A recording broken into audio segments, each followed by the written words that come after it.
May 22nd, 1927. Tomorrow's edition of the Times will continue this long tradition of community service, presenting more news and more features than any other newspaper in the world. Join more than 1 million Southern California families tomorrow morning. Wake up to the Los Angeles Times. I buy the coffee beans for Hills Brothers. I buy the finest beans I can find in Brazil, Venezuela, Costa Rica. Actually, I shop 35 countries. It's a big responsibility. The Hills family has been picky about beans for almost 100 years. In fact, they're so picky that last year they rejected almost 1 million pounds. I had to turn them over to a coffee broker, and he sold them to somebody else. When your own name is on the can, you're very picky about what goes inside. Don't you know that they nurse it? What a great entertainer. Not me, this GE stereo system. It's got tape, AM, FM radio, phono, air suspension speakers, all in one beautiful bundle. Get some GE components. Can you dig it?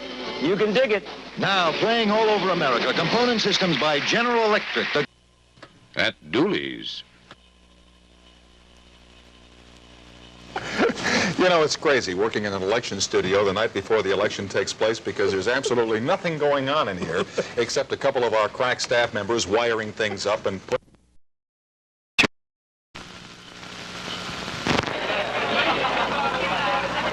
Sugar-free cola?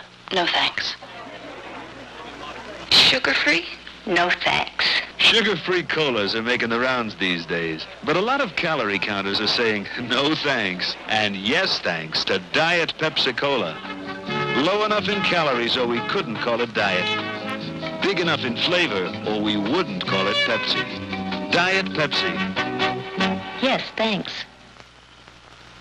Look a little closer. You get a lot more from Admiral.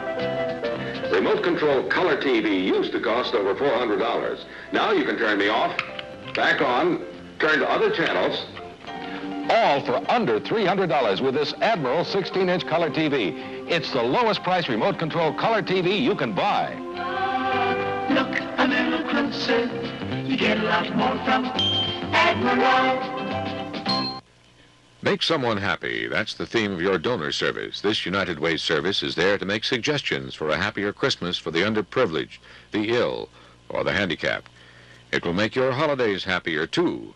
Call the donor service at 380-1450.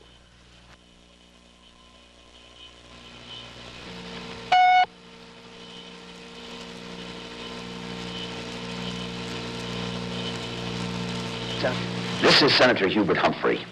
Since 1945, when I was elected mayor of my city of Minneapolis, I've worked to serve my party and my country. As mayor, as a United States Senator, as Vice President, and as a presidential candidate. I have felt a deep identity with the people of this country, and I've always held to my firm belief that the Democratic Party was the party that could best serve the people. Now, perhaps you voted for Mr. Nixon in 1968. Looking back, would you have voted for him had you known that inflation and unemployment would both get worse? That you would be forgotten while Mr. Nixon conducted his government of, by, and for the big corporations, the big money, and the Republican campaign contributors? Or that there was no real secret plan for peace? Mr. Nixon and the Republican Party believe they will have another 4 years in office. Mr. Nixon has not campaigned, but has stayed inside the White House while public relations men and his $40 million campaign fund do his work for him again. As in 1968, he refuses to debate his opponent. Mr. Nixon wants to be reelected without ever facing either George McGovern or the American people. Mr. Nixon is taking the American people for granted. That is unforgivable. Now, I've known George and Eleanor McGovern for many years. When George McGovern first came to the Congress, well, they moved next door to Muriel and me in Washington. Our children have grown up together.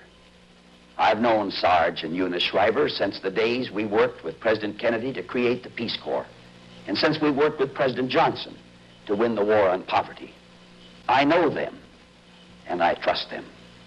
George McGovern and Sergeant Shriver are not computers. Like you and me, they're human beings with strengths and weaknesses. They've never pretended to be anything else.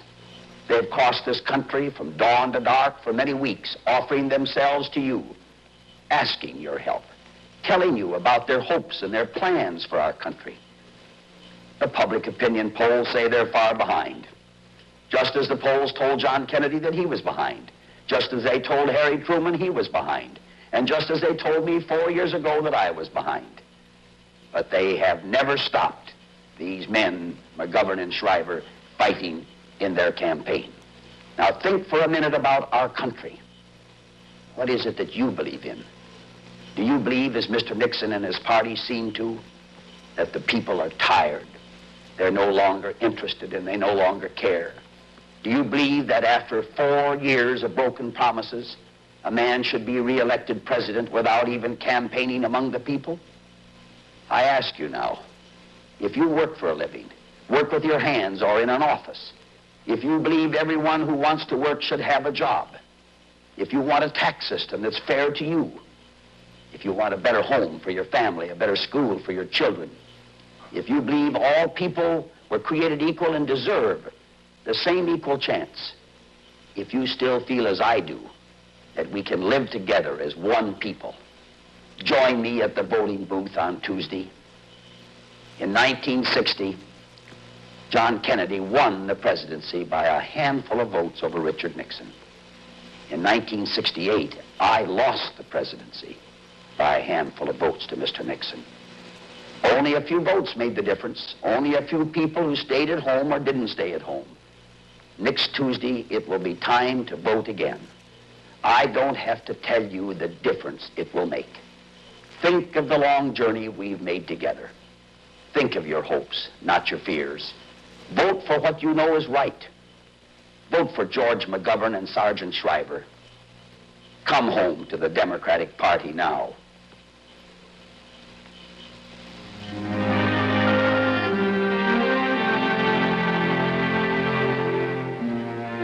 It had been an unpredictable year, a year of floods and drought. But on the prairie, the harvest had been good.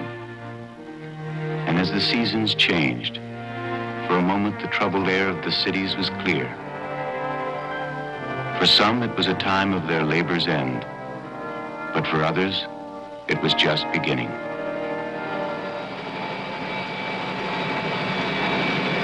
He'd campaigned longer than anyone in the history of our republic, and though his victories were many, the end seemed as far away as ever. But in the fall of '72, things were different, for he spoke now for more than just himself. Pennsylvania votes 2 for 1. As the final moment neared, some who had failed to understand before saw the promise of which he spoke. 81 for Senator McGovern.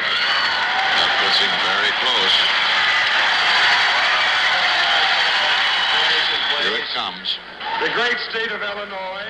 The people in that hall, one reporter said, were as different as America is different. But they all were Democrats, and they all believed that this year they would make a difference. And they did. For Senator McCarthy, and 119 votes.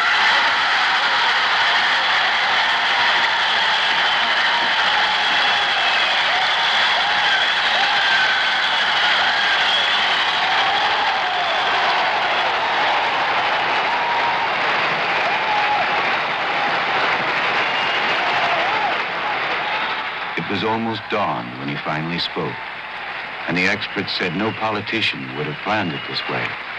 But this was not a convention that politicians had planned. Join with me in this campaign, and together we will call America home to the ideals that nourished us from the very beginning. Come home to the affirmation that we have a dream. Come home to the conviction that we can move our country forward. Come home to the belief that we can seek a newer world.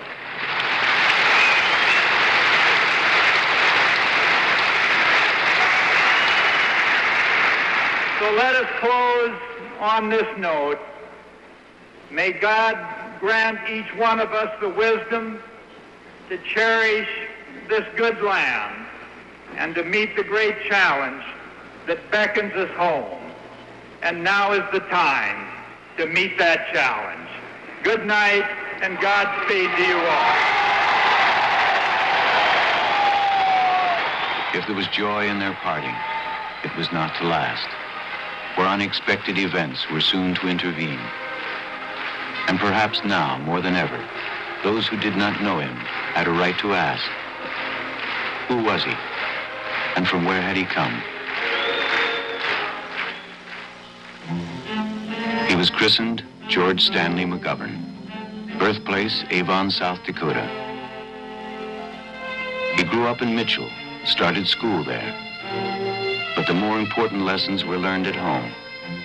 From his mother, a gentle spirit, and from his father, Christian principles and hard work. His father had spent his boyhood in the Illinois coal country, where the 14-hour days were measured out at 10 cents a bucket. But he found time to read scriptures and decided to abandon the mine for the pulpit. In 1899, he was ordained a minister. He chose to serve those who were immigrating to America to seek a better life. He followed them west, and while they fashioned a new existence from the prairie, he began building churches.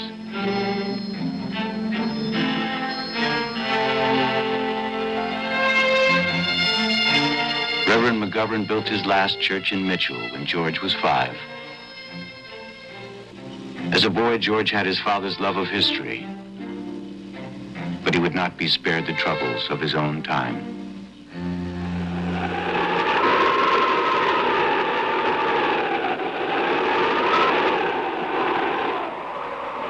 The memory of seeing strong men weep, of what they'd suffered, would remain with him all his life. And he talked about it often to his old friend, historian Leonard Genowan. I can remember him talking about the hardships of the children in the community in which he lived as a boy, and how it seemed that people were fine people and yet were so oppressed economically. I think this struck him personally. Things shouldn't be the way they are. People should be able to live better than they were living. I remember these conversations. There is a closeness, perhaps, to the soil. If you are close to the soil, if you're close to the rivers and the rocks and the mountains and the peaks, if you have worked with your hands with the people who have gone through the problems that the people went through in the middle border, if you are at all a sensitive person, and George is a sensitive person, then you develop a feeling for this heritage, and I think this impels you. This somewhat motivates you. At Mitchell High, George was a good student and a top debater. It was a time for searching conversation and a few youthful attractions, like the Stegerberg twins from Woonsocket, Isla and Eleanor. It was Eleanor he decided to marry, but the year was 1941.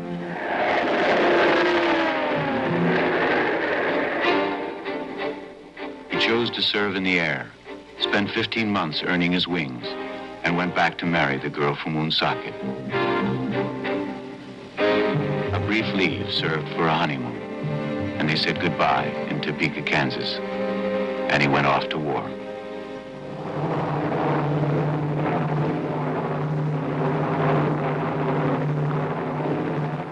His unit was the 445th Bomb Group, 15th Air Force, flying B-24s out of Foggia, Italy. Their targets were the oil refineries and munition plants of Nazi Germany.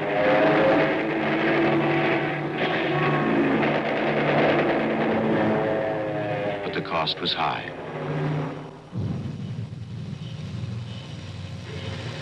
Only half his comrades were to survive. But those who did would remember how it was. Men like waist gunner Bill McAfee. We just dropped our bombs over Brux, Germany. Number 2 engine was hit, and then we had trouble with number 3. We had a fire in number 3 engine. We had to try and feather the prop, but it wouldn't feather.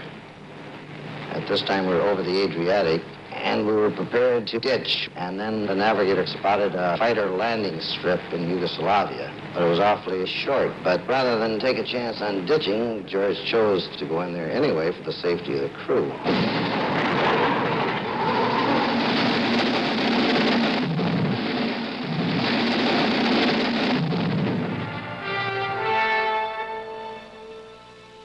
As far as we were concerned, the crew, there was no one better than George McGovern.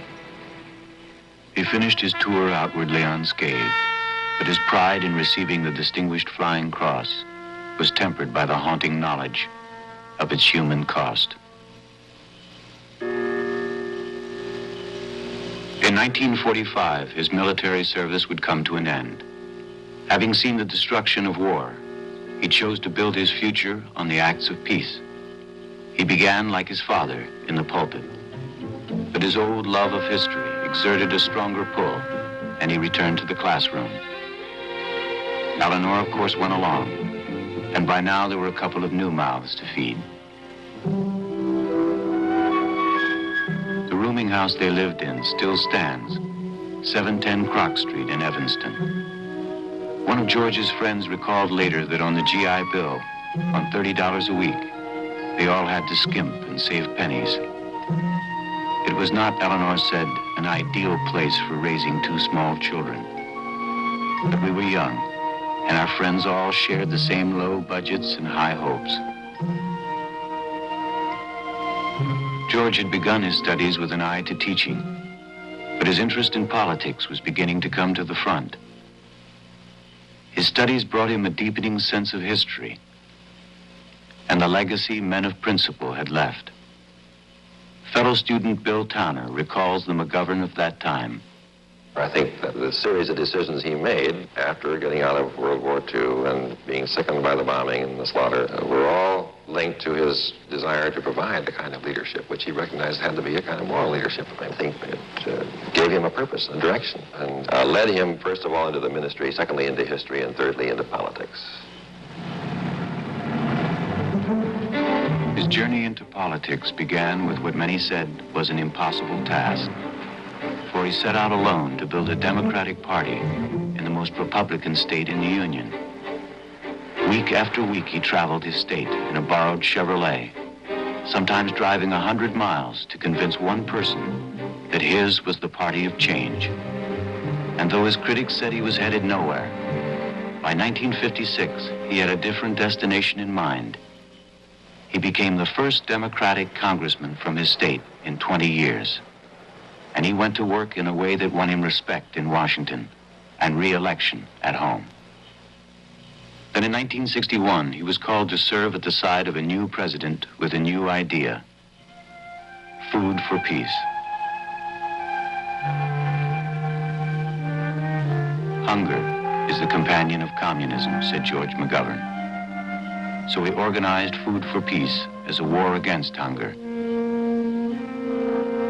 He saw America's agricultural abundance was freedom's first line of defense. For 18 months, their fight for life was his fight, and his victories, even his small ones, were full of satisfaction. By 1962, he could report to the president that the real power of America was her productivity and its ability to bring hope and an end to suffering abroad. He invited the young president from Massachusetts to come home with him to see the promise for himself. Governor Guy, until recently my associate at the White House, George McGovern, ladies and gentlemen. These dams, these great projects, frequently are statistics to those of us who work in the nation's capital. And I must say that I am heartened to come out here and talk to the distinguished engineer in charge and be informed by him that this has cost $25 million less than was estimated 8 years ago, and that stands as some kind of a record in the United States today. We're going to take him back to Washington and put him in charge of the whole operation. By the end of this century, we're going to have 300 million people and a $2 trillion national income, and a great responsibility as the food basket of a world which will double its population in the next 40 years. Let us develop the resources of our land, build up all its great institutions, and see whether we, in our time and generation, may not perform something worthy to be remembered.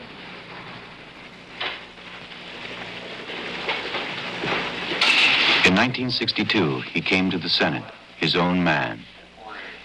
A senator, he said, should always follow the dictates of his conscience, regardless of the popularity of his stand. His manner won him the respect of his colleagues, both of another generation and another party. His quiet and reasoned voice came to be valued by those in power. The first unit of the Milwaukee irrigation project. His colleagues came to know what his constituents already knew, that he was a man of principle, whose word and judgment could be trusted. Of all the men in the United States Senate, said Robert Kennedy, George McGovern does things in the most decent way. We have the favorable report. They were good times, Eleanor would remember. The children were old enough to share the excitement of our life. We were happy and together. But the quiet they knew now was not to last. For events in another place were preparing to intervene. 10 years ago, he would write, "We are making a mistake, the most tragic diplomatic and moral mistake of our history." The year was 1963.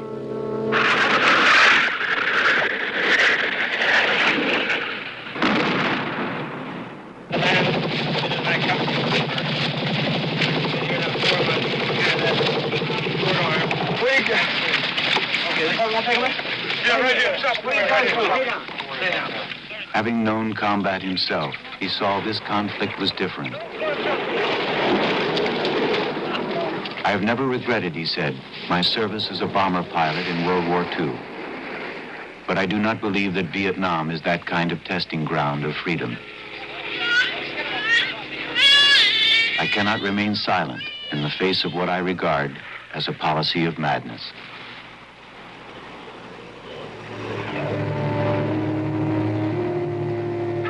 Though his words were heard, they were not heeded. But the courage of his stand won him the respect of many, including those in the Senate who opposed him. There's nobody in the Senate that has matched George McGovern's high level of dialogue on the Vietnam question. When George first came out on this, it was far from the popular side.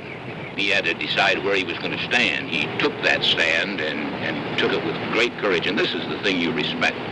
It was obvious conviction and belief, and even at the expense of whatever it might do to him at home.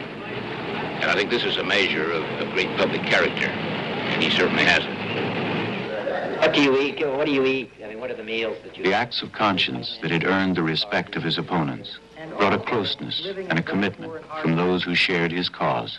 My testimony will focus on politics is the greatest of adventure. He is made it such, and also given it the highest standard. And therefore, it's the kind of person. There are Republicans and there are Democrats who are those kind of people. But George McGovern happens to be the kind of person that those of us who are colleagues of his in the United States Senate can be proud. And the United States of America can be proud that he's in public life. But their dream was not to be, not in 1968. He would have to walk their path alone.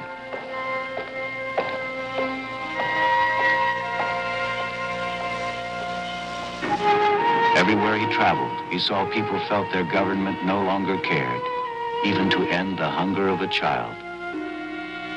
Nowhere did this official inhumanity cost our country and our people more. And he spoke out against the misordered priorities that squandered our taxes and destroyed so many of our children. For every dollar we fail to spend wisely now, he said, we will spend 4 times that amount on our prisons and welfare rolls. He saw other wounds in the country, and they disturbed him as deeply, for they were, in their own way, equally unfair.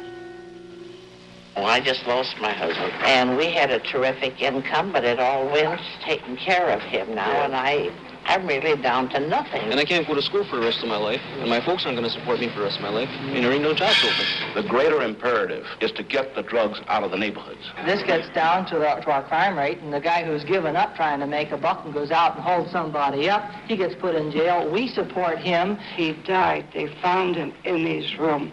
This is American veteran. I got to pay 20% of what I earn in taxes, whereas some of the major industries in the country only got to pay under 10%. Your rents has been added on this, 5 cents on that. Before you know you paid more, you may as well pay the money for the meat. They make more profits working me 11 hours or 12 hours a day than they do working 3 shifts, 8 hours a day, because they don't have to pay any kind of human benefit. The farmer is not getting out of his product what he should have. I think it's a crime. Farmers getting squeezed off. I'm not one of these feminists that go around shouting all this stuff. I just want what's fair for us. There should be something done so each individual would benefit from the life he spends on this earth.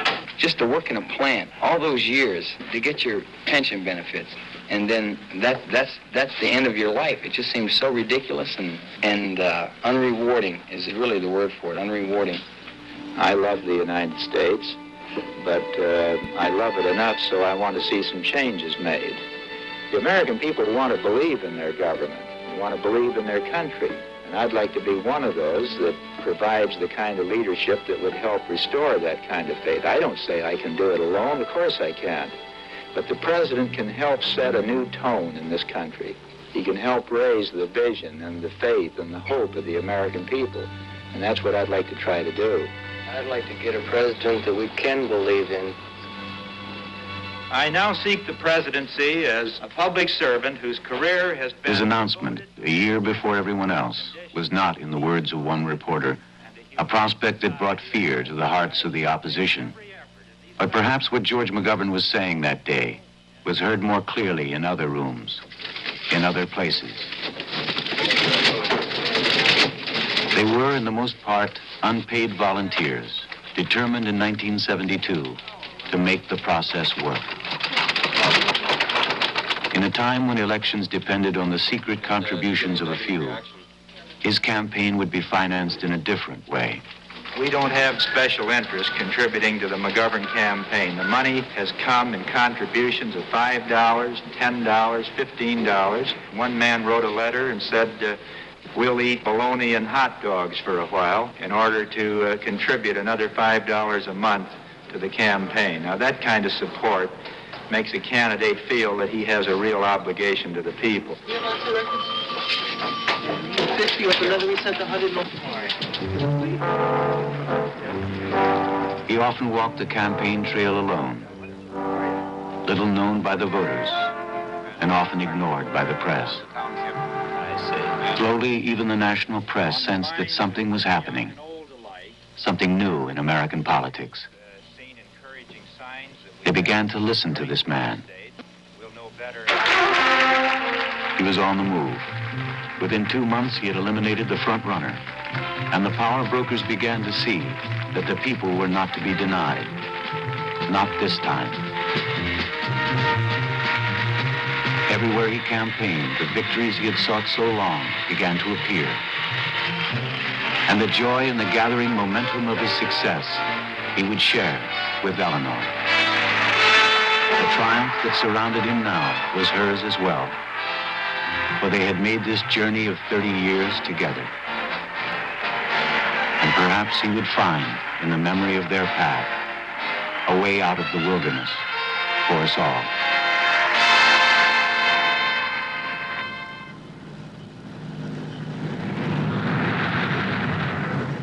If you grow up out in the Great Plains, you have to live with the philosophy that next year is going to be better. You can't survive any other way. And maybe that's the way it is with life. You have to be an optimist to really get the most out of life. If people laugh about that relationship between a person and the land as if it's an old-fashioned idea. It's really not, because first of all, it gives you a sense of knowing where you're from. If you don't have some frame of reference that's familiar and acceptable to you, it's hard to go into a complicated area like one of the great cities of this country and know what needs to be done. What needs to be done is to deal with the simple, ordinary problems of people, the houses they live in, the kind of health care they get, the neighborhoods they live in, so that you really build, again, a sense of caring about each other. That's what's important.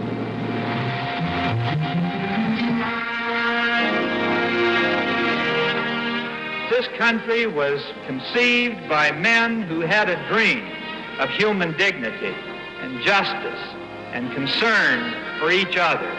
And if we begin now to match our policies with our ideals, then I believe it is yet possible that we will come to admire this country not simply because we were born here, but because of the kind of great and good land that you and I want it to be, and that together we have made it. That is my hope. That is my reason for seeking the presidency of the United States.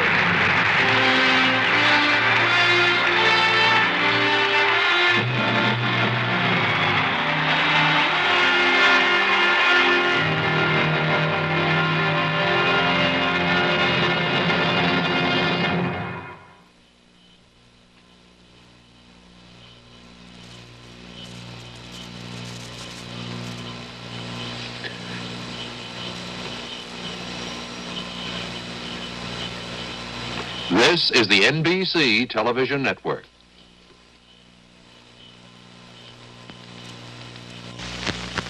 Why would famous fashion designer Bonnie Cashin use a Sears sewing machine? I work with so many different kinds of fabrics, leathers, suedes, knits, and my new Sears Kenmore takes everything I feed it, and so easily. It has 9 different stretch stitches for knits, including an overcast. As for leathers, look at the power and control you get at slow speeds. It even sews buttonholes automatically. When you can get a sewing machine like this at Sears, why pay more?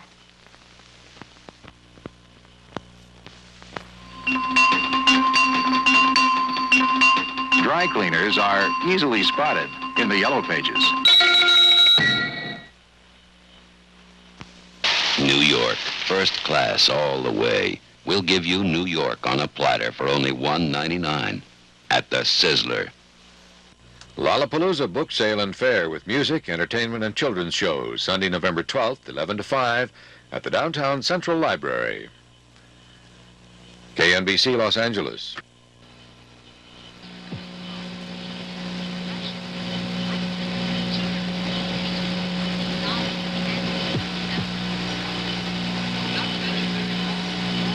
Ladies and gentlemen, the President of the United States.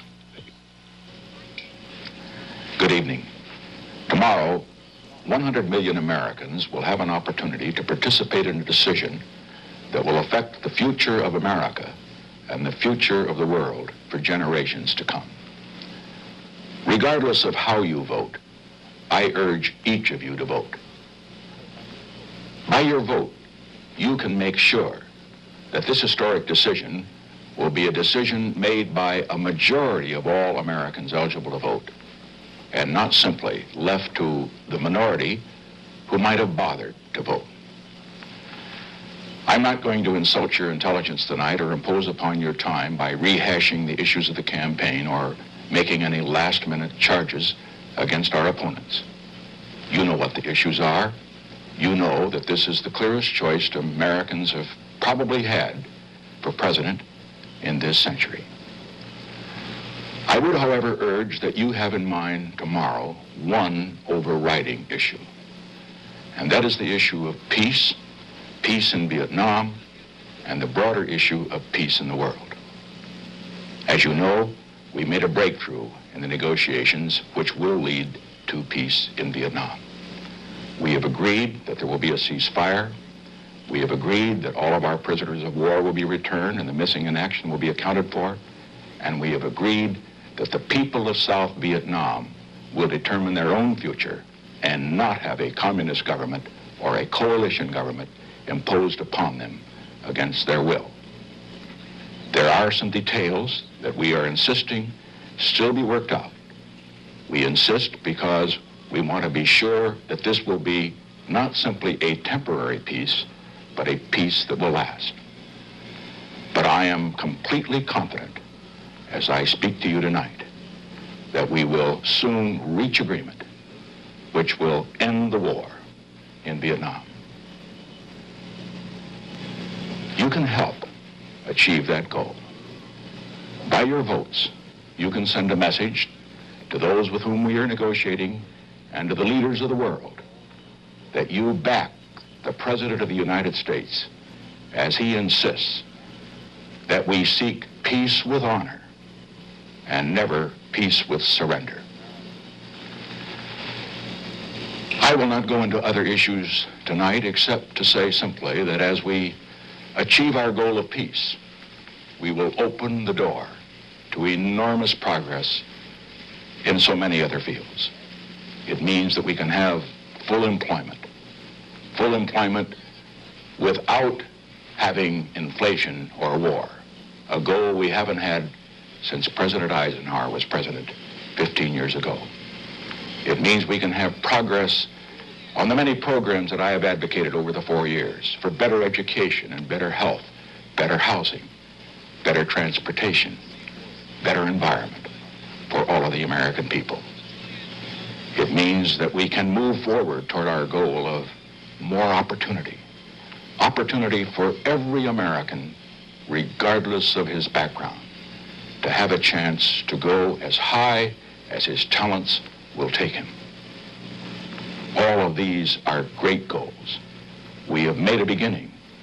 You can help us continue toward those goals, which are the goals not of a party, not of a man, but the goals of a united American people. And so tonight, I conclude by saying thank you for giving me the honor of being your president for 4 years. And whatever your decision tomorrow, I will continue to work with you for the great goal. Let's make the next 4 years the best 4 years in America's history. Thank you, and good evening.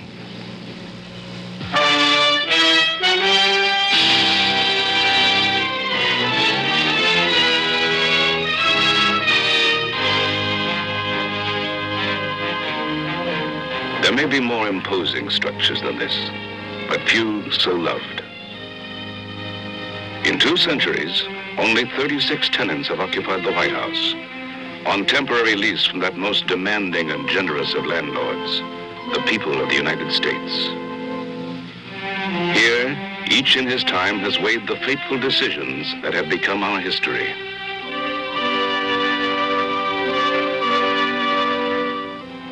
The 37th President of the United States is Richard Nixon. We know him best as a public figure. We seldom glimpse the president behind the scenes.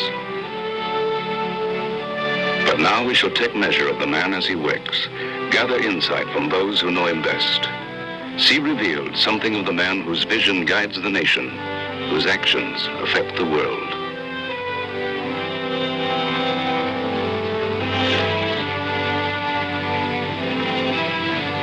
Could you get George Schultz for me, please? A monetary crisis in England prompts a phone call. In the low-key, undramatic way that is characteristic, he discusses a course of action with his Secretary of the Treasury. Hello. George, on that thing we were discussing this morning, I wanted to be sure that you got off a telephone call, preferably a message, if necessary, to Connolly. Oh, good. Good. Right. What did he think about the British action? And so, what did he think about the possibility of the European bloc? I suppose he went up the wall? No. The other thing, too, is he's got to think of the Latin Americans. If he cancels his trip because of this little blip, it could be a fairly big one in the international monetary thing. It'll be again, well, here the Americans only care about Europe and don't care about us. Tell him it would be a very grave mistake for him to cancel his trip or to postpone it to this point. He ought to go down there, and then if something else develops, we'll bring him back. The president must be jealous of his time. The function of his staff is to assist the decision-making process. And then get Ehrlichman in. Is he around? Yes, sir, he's upstairs. What they bring to him must be pertinent and concise, ready for his decision. The president is tough-minded, straight to the point when the occasion demands, as in this discussion of revenue sharing. We don't have any assurance that if we put federal money into that reform, that property taxes are going to go down in the localities. Well, then we won't accept it.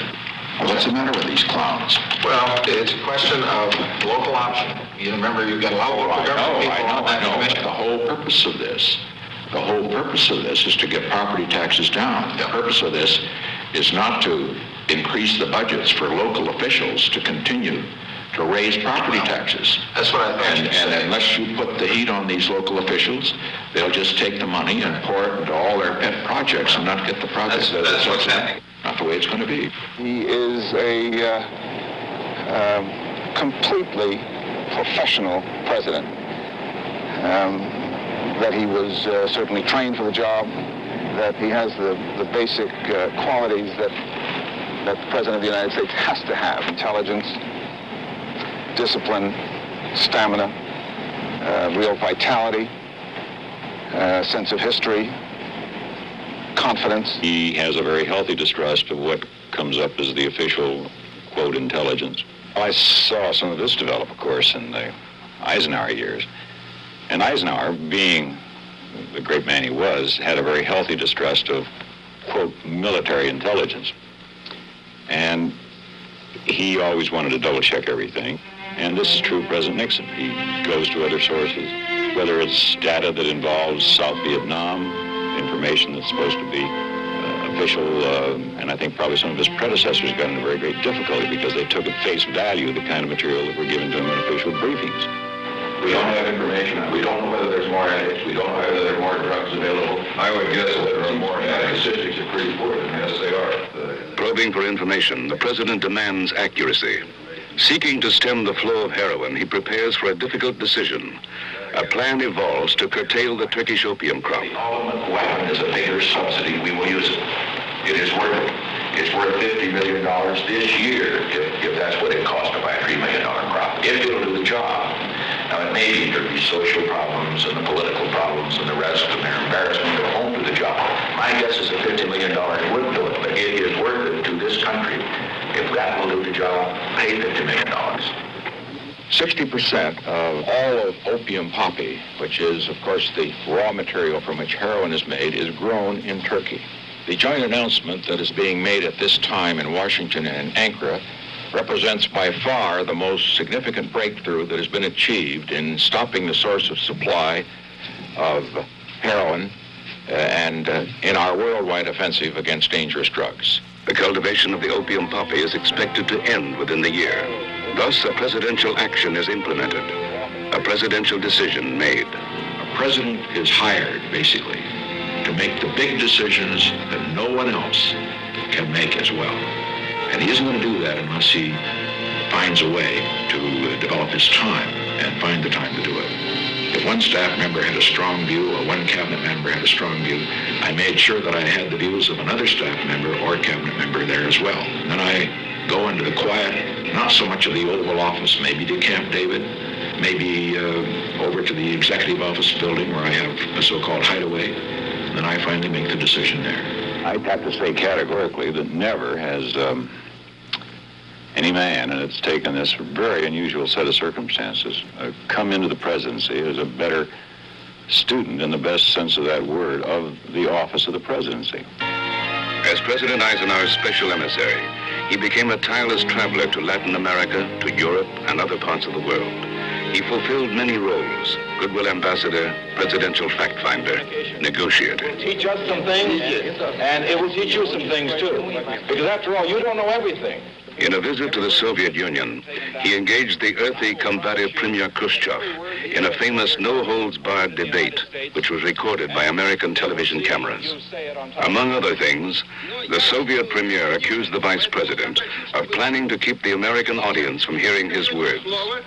Nixon stood his ground, assured Khrushchev that Americans had no fear of what he could say. A bargain was struck. A precedent for people-to-people communication was set. And by the same token, everything that I say will be recorded and translated and will be carried all over the Soviet Union. That's a fair bargain.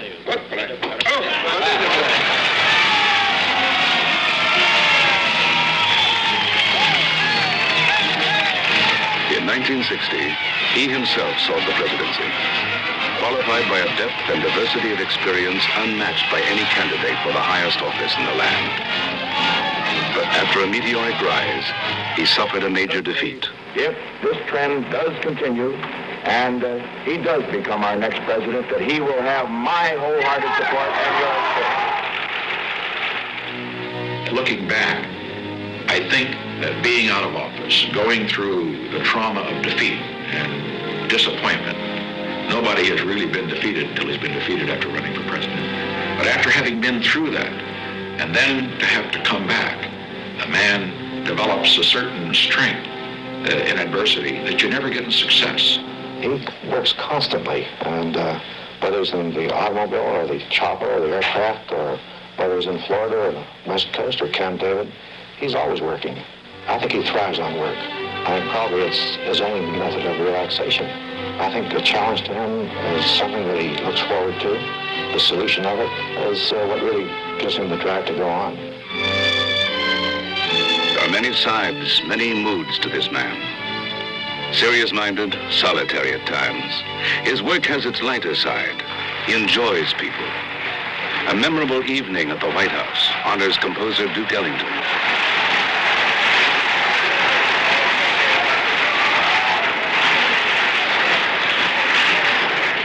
Ladies and gentlemen,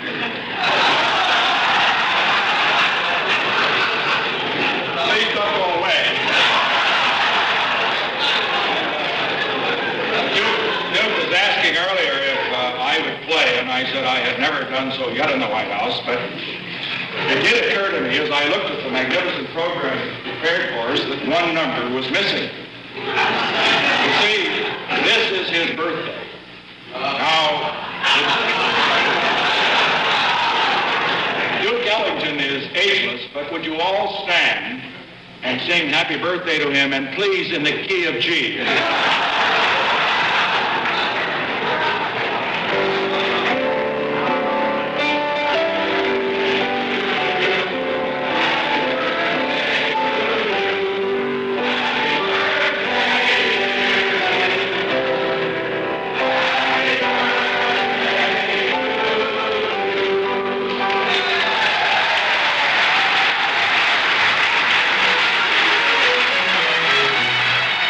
Throughout his political life, there has been the constant support, the love of a close-knit family. His mother lived to see him vice president. The love of his mother, of Pat, Tricia, and Julie, was a source of comfort and renewal, his greatest private joy. Now, as the nation's first family, the demands upon them are even greater. Their moments of relaxation together, even more treasured. I think that the number one quality that stands out above all others is his sensitivity. And I think it's important in a leader, because when you have overwhelming difficulties and problems facing you, sometimes it's very easy to be very callous and to make snap judgments and not to think of the little things that really are important also. He very often doesn't put into words what he really wants to say. My father, I think, is quite shy. In other words, he sometimes will write a letter or a note to express an opinion that he just can't quite bring himself to express in person. The night before I was married, he wrote me the most beautiful letter on his ideas about marriage and his hopes for Ed's and my happiness during our marriage. And then he slipped it under the door so that I received it the next morning. However shy he may be, the president cannot conceal his father's pride from the camera's eye.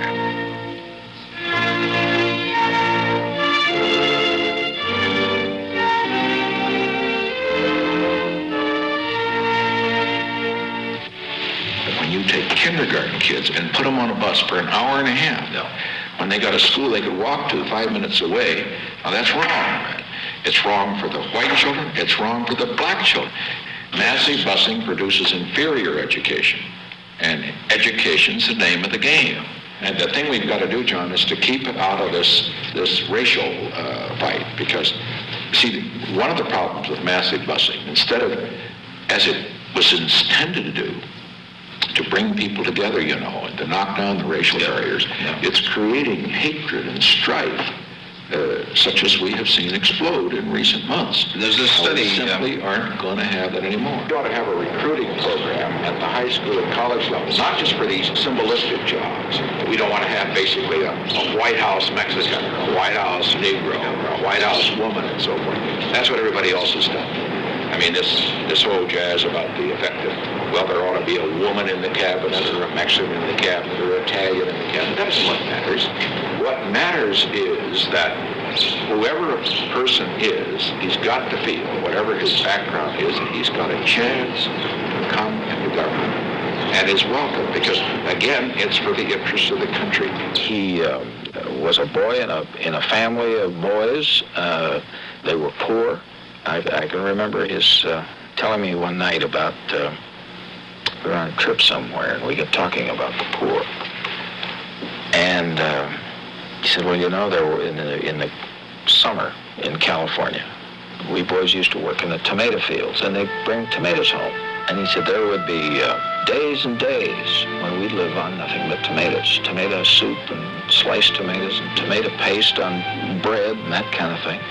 And he said, I know what that feels like when you just don't have any money in the family. But the thing that family always had, and that his mother, little woman, but very, very strong, she gave that family, was this very strong sense of conviction, of almost puritanical conviction about what was moral, what was right. And you worked for a living, and you saved your money, and you led a clean life, and so on, and you did things for other people. Well, this has been a kind of a code for him all his life. I want the rest of this century, and then beyond that, to possibly be a time when no Americans are fighting any place in the world. Ending the war in Vietnam is inevitable. It is being ended, and it will be ended. But we must end it in a way that will not plant the seeds for another war. This was the responsibility that I knew was mine. From the time I entered the office, I have had that uppermost in my mind. I, like most of my colleagues, had always been opposed to him and had formed certain images about him. And I found that he was really totally different from the image the intellectuals have of him. He's very analytical, quite gentle in his manner, and I had always had a quite different view. What he was trying to do is pretty well what he's done. Is to get to revitalize our alliances, to get into a new relationship with the Soviets, to begin to feel our way towards the Chinese. I recall when I joined him back in 1965, I was an editorial writer for a conservative paper in the Midwest. I went over to Belleville, Illinois to meet him, and if you'd have told me that day that a few years hence that I would be sitting in the Great Hall of the People in Peking, China, clinking glasses with Joe N. Lai while the People's Liberation Army band played Home on the Range, I would have said, you're out of your ever-loving mind.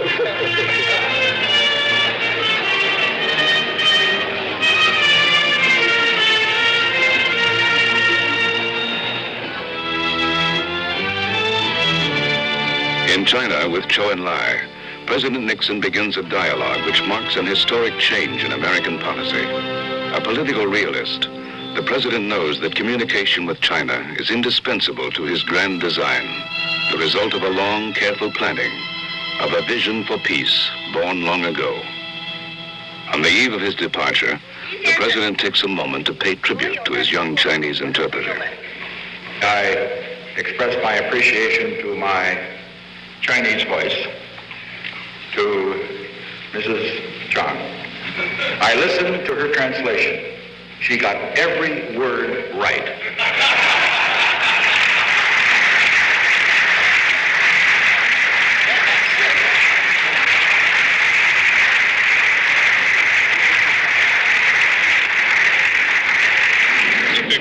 a certain heroic quality about how he conducts his business, because he does it all in a very understated way.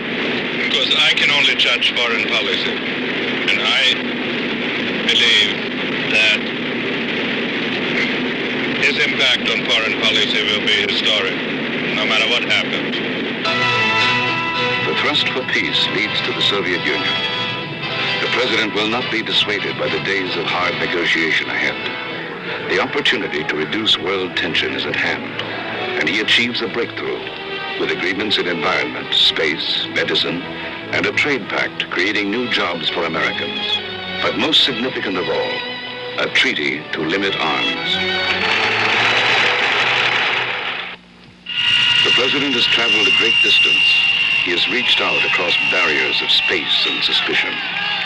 He brings home an opportunity for the future, a promise of peace. The president is given full welcome on the floor of Congress.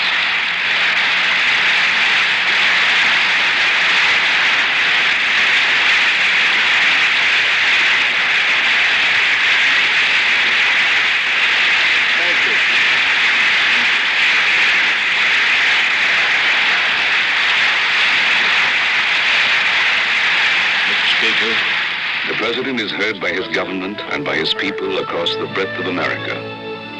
But it is not by his words that this man wishes to be judged, but by what he has done.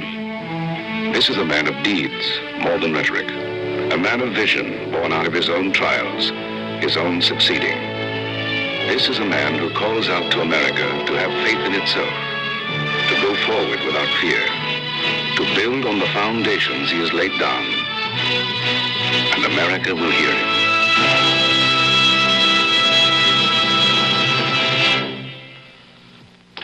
For those who did not see it earlier, we now present again President Nixon's Election Eve message to the American people, delivered today at the Western White House.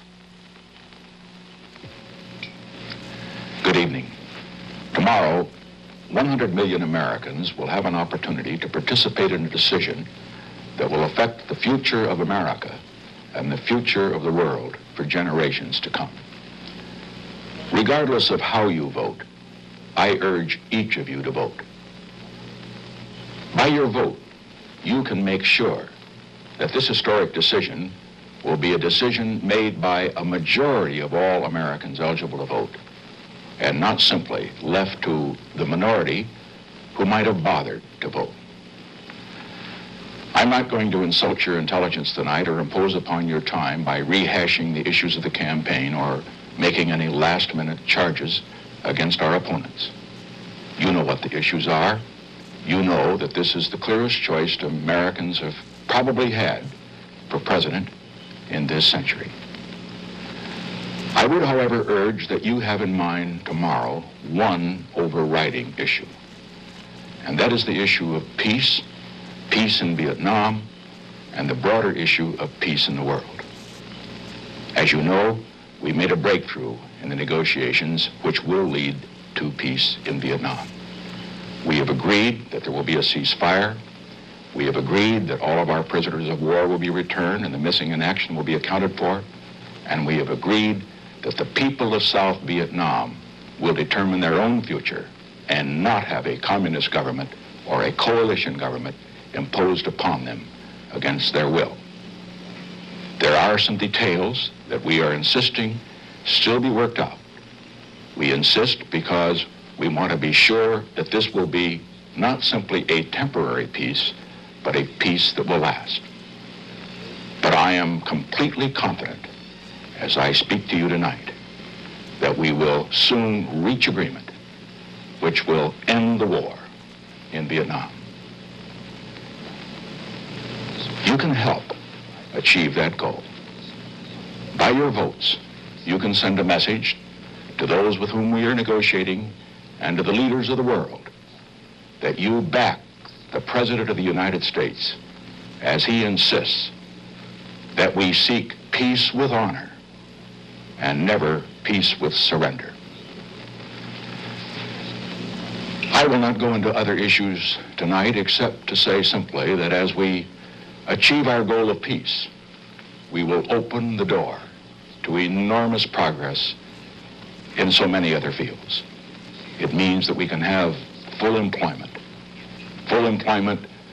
without having inflation or war, a goal we haven't had since President Eisenhower was president 15 years ago.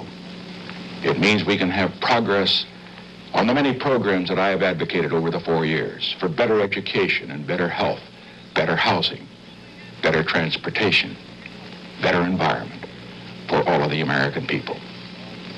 It means that we can move forward toward our goal of more opportunity for every American, regardless of his background, to have a chance to go as high as his talents will take him. All of these are great goals. We have made a beginning. You can help us continue toward those goals, which are the goals not of a party, not of a man, but the goals of a united American people. And so tonight, I conclude by saying thank you for giving me the honor of being your president for 4 years. And whatever your decision tomorrow, I will continue to work with you for the great goal. Let's make the next 4 years the best 4 years in America's history. Thank you, and good evening.